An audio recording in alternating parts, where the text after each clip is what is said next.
Well, hello, my fellow car milers. How are you doing today? This is me, Luka C. And if you love to listen for hours to a bunch of knuckleheads talk about model cars, then you just found your new favorite podcast. Hey, this is Urban from The Art of Rake on YouTube. I'm the rookie of the group. Listen to the best topics on the hobby right here, right now. Hi, I'm Fred Pappy Henry from West Georgia Rods and Customs on YouTube, Facebook, and Instagram. We'll give you tips, techniques, advice on using your favorite color of Rust-Oleum. Oh, come on. Had to go there. What? Or even have some color paints on your next project. Hey guys, it's Mark, Hobby Dude 007 on YouTube and Facebook. Find out all the great tips and tricks, good and bad, right here on the Model Car Enthusiast Podcast. So you better be sure to follow us, the Box of Chocolates of Model Car Podcast, because you never know what you're going to get. That was terrible, wasn't it? Right here on YouTube and Spotify. Well, hello, my fellow car milers. How are you doing today? I have got a little story to tell you. I mean, let's face it, everybody. This is an old guys club. This model car building, it's a bunch of us old guys. There isn't a lot of younger people. We have our few, but for the majority, it is us old guys. We were born in some of us in the 50s, 60s, 70s. Even 80s. It's something a lot of us did in our childhood, and we continue on now. It's not really a kid's thing. It hasn't been for decades, really. This has been an adult male majority hobby of building model cars. With that said, I want to talk about a model kit that's really dear to me, and I just recently had one given to me by my good friend Dan Doan out there. Let's show it to you.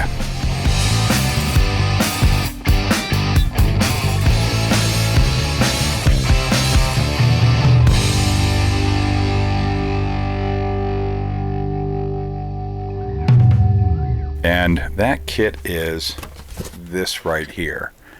And we're going to take a quick look at it. It's not a perfect kit. It's all there. It's been messed around with, but I don't think started. I do have like 3 of these.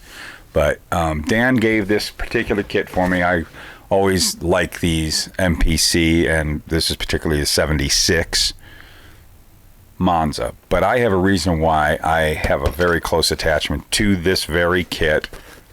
This box art. It all comes down to I got it as a kid, back when it was a freshly new kit. It was in 1976, right? Little quick story here, and then we're going to take a look. I look at that box art, and I think we all have it. Many of us built as a kid. I really didn't build as a kid, so this was kind of an isolated incident. I happened to get this model kit. I built a few models when I was a kid, mostly spaceships, but I really wasn't a model builder as a kid. My first model car I took a crack at, and it was a debacle, was way in the early 70s. It was the Revell 56 Chevy. I had a hankering for 57s. I thought it was a 57, but it was the 56. That was kind of a disaster and a letdown. And then I was in the 5th grade. It's 1976, Christmas time. Many of you remember, I don't know if they do it today at schools, but there was the gift exchange the day before we all went on Christmas break. I got a gift shaped exactly like this. And when I opened it up, this is what I got. I actually really liked the Monza 2+2. I remember seeing them in, all over the roads back then, but I remember the commercials. I remember the Spider. There was the Spider. So that was stuck in my head, and I just thought it was a cool looking car. I really liked it. And I remember opening that box at school. I immediately ripped the cellophane off. That got thrown away with the wrappers. I opened it up at school and started taking parts and kind of putting things together and kind of test fitting, I guess, early test fitting. And I was like, I want to build this model so bad. I wanted to build it so bad. I went home and I built it over Christmas break. My dad takes me to the local hobby shop or toy store, I can't remember, and we bought a couple of tester's paints and some brushes and some glue. And I came home and proceeded to put this model together. I painted it by hand silver. I had black and I had red. I painted the interior red, and I painted, I remember the Spider commercial? All right. I basically put a black ball on the hood and lines out to look like a spider. No pictures of the car. That model stayed in this hutch that we kept models at. I would get models for Christmas when I was little, but my dad would build them, usually airplanes. And we held on to these models forever. I played with them, but I knew how to treat model kits. And I kind of played with this model. I remember a next model I built. It was a R2D2, the MPC R2D2. This is my story of, we all have, you hear the stories of you get frustrated and the model gets thrown against the wall. This is the only model I ever threw against the wall with high regret. And I, yes, have purchased since then a couple of those R2D2 kits. So I will be building that one day to make up for this. I got frustrated with it and it went right into the wall. But I remember as I'm throwing it, it's like just leaving my fingertips and I'm going, no, bash. There it went. It went against the wall. Reason why I'm telling you about the R2D2 is I took all these neat little Gribblies from the R2D2 kit, and I started gluing them on, that Monza. It'd been sitting, on the shelf, and I thought, I want to do more stuff to it. And I was a James Bond fan, so I'm making it into a James Bond car. So I took pieces of things and made like little things all over especially the underneath. Just made it look like there was weapons and secret devices and stuff like that. The MPC R2D2 had this telescoping little arm that came out. You could make function or, pull it out and it would telescope out. And I took that and I put it underneath right in the center, underneath the rear bumper. And you could pull that out, and that was like a James Bond gun that would come out to shoot whoever was chasing you. I had fun with the model, So that was like the second time I messed with it. That model stayed in this cabinet well into me being a teenager, into my 20s. It was always around. Story I won't get into, but I've told, I actually started getting into model building in 1985 when I was 18 years old, out of high school. It was just a fluke. I won't go through that story again. If you don't know it, you can probably find it in other videos. That model kind of came back to me, and I was like in a building frenzy at the time. I didn't have a model to build, and I went and I took that model kit out. Now I look back regrettably. I totally disassembled it, and then I painted it. As many of you may have known, I happen to have a piece from my actual first when I got serious about modeling, the story, the Monogram GTO, and I got infatuated when I first started building model cars with Tester's Sapphire Blue out of the can. And here's the front bumper from that GTO. I've done many videos about this. Still had another can of this stuff from painting this and another car. I kept buying that Sapphire Blue, and I repainted that Monza Sapphire Blue. And I tried to build a roll cage and make it into a dirt desert car for some reason. I saw this right here. Larry Miner had this Oldsmobile. I saw it in Hot Rod, and I wanted to build something like that, a car that was a desert racer. So that's what happened to that Monza. I think it has shown up in some videos. If I can find the videos, I'll put something here.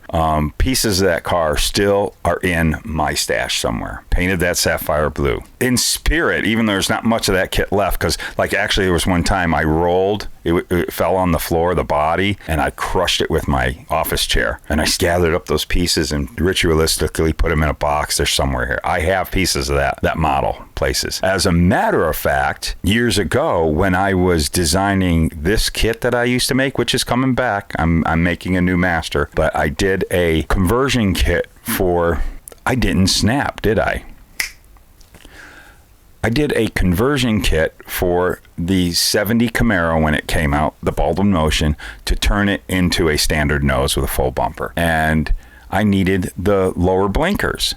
And the Monza happened to use the same blinkers as the Camaro did in 70 through 73, the standard nose. So I took the blinkers out of that built up. I had those. So a spirit of that model kit that I got when I was in the 5th grade is in this conversion kit, because all those lower blinkers are actually from the Monza. I cast them in clear now. I still can produce those. That kit's going to be coming back this year. It's going to be a little different, but it's going to be those blinkers from that kit. That's how much this kit has been intertwined in my life for, since 1976. I don't want to think about how many years is that. Jeez.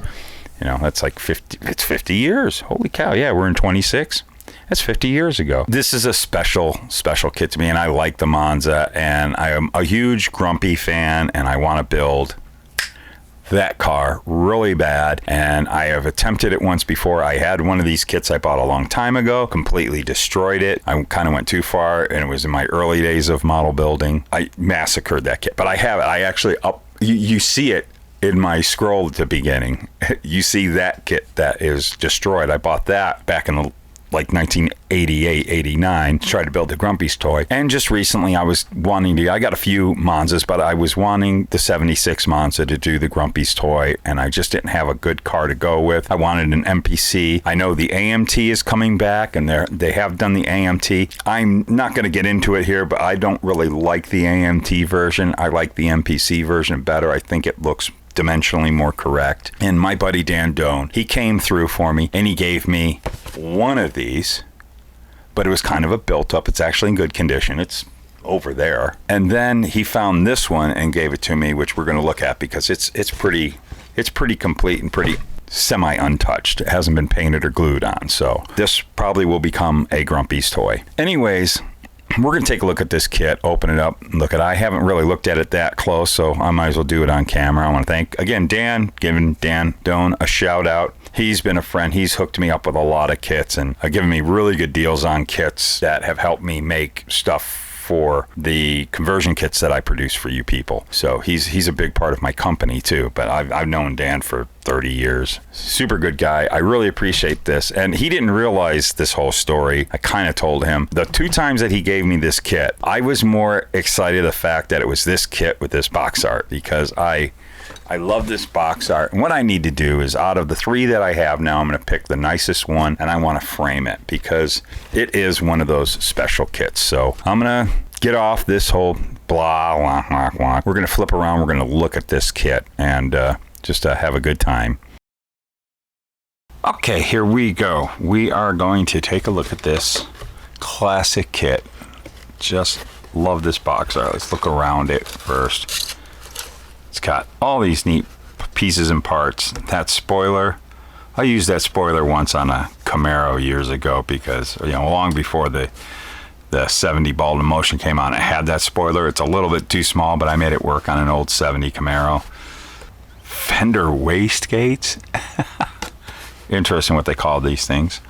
But yeah, it was a pretty cool kit, man. Beautiful box art. I love that. I can't remember it coming with these special diorama. I do not remember the diorama scenes. This kit doesn't have it. I can tell you that. And look at all the current cars for 1975. Yeah, would have been. But I got it. Yeah, it was 76. I got this Christmas of 76. So cool. But yeah, every MPC 75 current car kit is a true customizing kit. Yeah, they were. But let's look at this thing. Not sure how much is in here, but I know most of the cars in here. And now let's look at these. Oh, goodness, we got the. I remember these decals. I haven't seen these decals in a long time. I remember the foots. Yep, that's pretty cool. But yeah, I remember these instructions very well. Just take a quick gander at it all. Has a nice little important read first before you start cutting your fingers off and gluing your face together. And all of that, and flip it around. Heck yeah. Interior. Actually it went together as a pretty nice kit. These things, they look very accurate. They really are. Simplified. And look at measuring. Help us out measure things, I guess. But this is just a fantastic kit. When that new Monza comes out, I don't know if I'm going to get a hold of one. I actually have an AMT Monza. It's a pain to pull down, but I might pull that down and maybe we'll do a comparison between the AMT and the MPC, and you'll see. And it's all we got now is the AMT, but I try to hunt these MPCs down because it's just the AMT. It's not a bad kit. It actually has a better chassis. It doesn't have all the molded in stuff. I've heard that has a very good chassis under it, but this is just a better looking body. And untouched. This is very fresh. Even the glass looks great. Look at that. And look at the interior. I have one of these that I got going where I'm taking the Pro Stock chassis from the Vegas they put out a few years ago. And it takes a little bit of cutting, but not much. But I'm trying to get one of those to fit under there. But pretty decent interior. I like it that the seats are separate. A lot of the cars back then, them car kits back then, didn't have separate seats. They would have been molded to the interior. Not this guy. I like how it fits in there real good. They mock up real easy. Hope I didn't put the glass back. I'm going to have to wrap that glass, but I'm not going to bother with it now. Put all that together. Not too shabby. I'm going to pull all this stuff out and we'll look at it. And we already looked at the glass. Man, that glass is perfect. I'm going to wrap this right now so it doesn't get marred up. But I'm going to look at that stuff first. Yeah, it looks like everything is pretty much here. No tires, but I got millions of tires. Wheels are gone. I think it came with like these little turbines, and it also came with these honeycomb wheels. They really weren't that great, but oh, look at the headers on there. Interesting. It's side pipes. Yeah, chrome headlights, but that can be fixed. Bumpers. Chrome looks very nice on this. Comes with the 50s injection system. Something weird to customize. Who would have put those? And there's those blinkers I was talking about right there. See that? I made molds of those and I cast them in clear for my conversion kit, and they look really good that way. But that is the Camaro. They repurposed them when they started doing these. They just put the Camaro blinkers from the 70 to 73 Camaro. All right, I'm just gonna dump this out. We're gonna just, oh wait, I do see some of there are a set of wheels in there. One of the turbine wheels. The honeycombs are gone, which that's something that Dan Doan really likes, those honeycombs, so I know that he kind of collects those up. This surprisingly has a very nice looking 2-barrel intake. You don't see that much. That was actually in these cars, the Spider, the little 302, was it, or 305 they put in it, in these 2+2s. They did these V8 versions, and they had a 2-barrel carburetor. And there's your 2-barrel carburetor right there. Pretty simple. Not bad detail. Simple, but oh, it's showing camel hump heads. Can you see that? That wouldn't be correct for the car, but they put little camel humps on those. How funny is that? Oh, cool. I remember these headers. I'm sure the other pieces are in there, I hope. These are cool headers. Look at separate header flange, and you build the header up. And there's those side, like Trans Am Camaro side vent things. Your firewall. Oh boy, yeah, you gotta have louvers. That was a thing in the 70s and 80s. Louvers. There's your little Chevy small block with a looks like that's a pretty nice transmission. Pretty accurate, actually. That looks just like a turbo hydromatic 350. A little simple down there, but that can be cleaned up and look good. But that really looks like one. I always like the dash in this kit. It's really dead on to what the Monza dash looked like. They did a good job with that. Oh, here's the back of the back seat, and these high back seats are actually really nice. They did a really cool job. Oh, cool! I do have that spoiler. Neat. How cool is that? That's just a neat looking spoiler. Yeah, I did put that. If you go back and look at this video of this old Grumpy's Toy Camaro, I was resourcing everything I could because that was long before the Baldwin Motion Camaro came out. So I just was trying like heck to make that car. It's the whole story's in that video if you want to watch. I'll put the link to it at the end of this one. But yeah, we got oh, there's that power bulge that fits right on. I always thought this was a neat part. When I was a little kid, I remember this, how here's your stock hood, but this fits on there so cool. Because I remember I glued that on mine because it's hot rod. Look at that. It fits right into there in the center.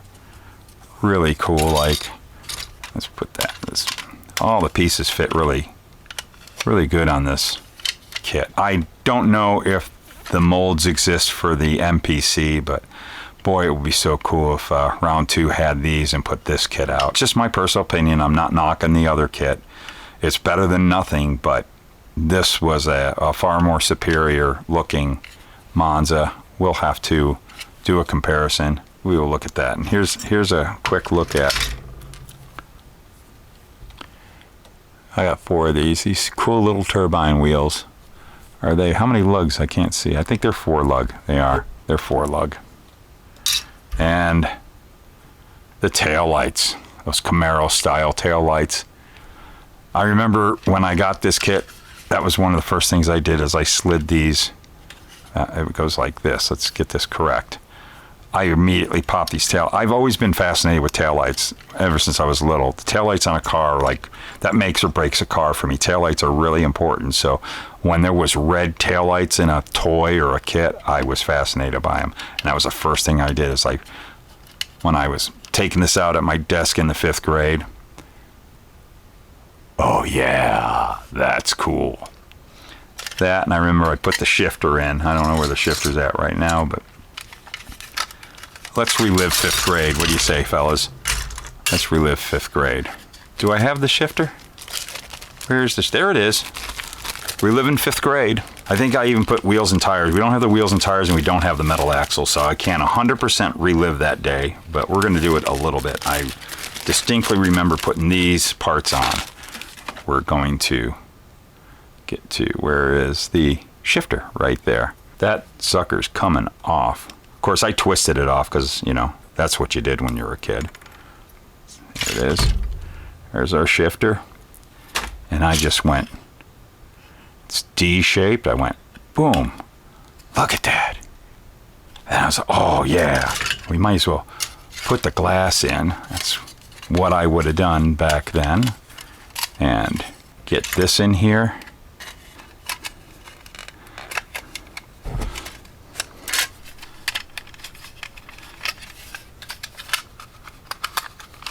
That up in there. We got our shifter. I didn't put the dashboard in. Oh well. We slide this all in. Hey, it looks like it was set up to be a screw bottom. It is the month of building the screw bottoms. Quick plug there for my buddy George over at Kitchen Table. Go check that out. He's got the screw bottom challenge going on. This would be a screwed bottom, wouldn't it, George? That's probably residue, leftover, residual from the promo version of this. They did do these in promos. But that's what I did. As 5th grade, I looked at that. I had the wheels in it. I remember that. I had the hood on it. And I was like, man, that's a cool car. I loved these when I was a kid. I thought that the Monza was a cool car. Now, you know what we got to do? Do we have any wheels and tires laying out? I don't have anything prepared for shoving tires up, but I know this was a tire that came with that. No, maybe. I don't know. Put that big tire in there where all 70s like jack it up. Look at, you could do different positions to have it lifted up real high in the back with this gigantic tire sticking out. Here we go. I got a wheel right there. How's that for a 70s insane look, right? Heck yeah, that's cool. All right, man, this is cool. How fun is this? So, yeah, this was kind of a long video. A little bit of a story about Luka C as a child with model cars, and it was fun. This kit is so neat. I'm so happy to have a couple of these with that box art because I enjoy looking at it, and it's been talked about on our podcasts and stuff like that. It's a box art is a really huge part of the hobby to me, especially ones that mean something that's strike a memory, and that's a really great modeling memory of mine from when I was a little kid. Anyways, thank you all for watching. I hope you enjoyed this video. It's just a fun, lighthearted one. We're now into February. It's Finish It Up February. Don't forget that. If you didn't know about this, if you got a model you want to get done, we're doing Finish It Up February. It's presented by Throttle Power, our old buddy Tim Brown. Get it out and finish it up. From Throttle Power. He's got that Facebook group. Go over there and join that. I will have a link to it in the description below, but it's easy to find. Go onto Facebook, find it, join. There's already over 100 people there that are getting involved. So it's Finish It Up February. Get on over there, join it. It's February 1st right now. It's time to finish it up. So I got some I got to finish. So let's get to work, fellas. All right, everyone. Thank you all for watching. And you know what we say here? This is me, Luka C. Keep gluing those fingers together and keep cutting that styrene. And we will see you in the next video. Here's the producers.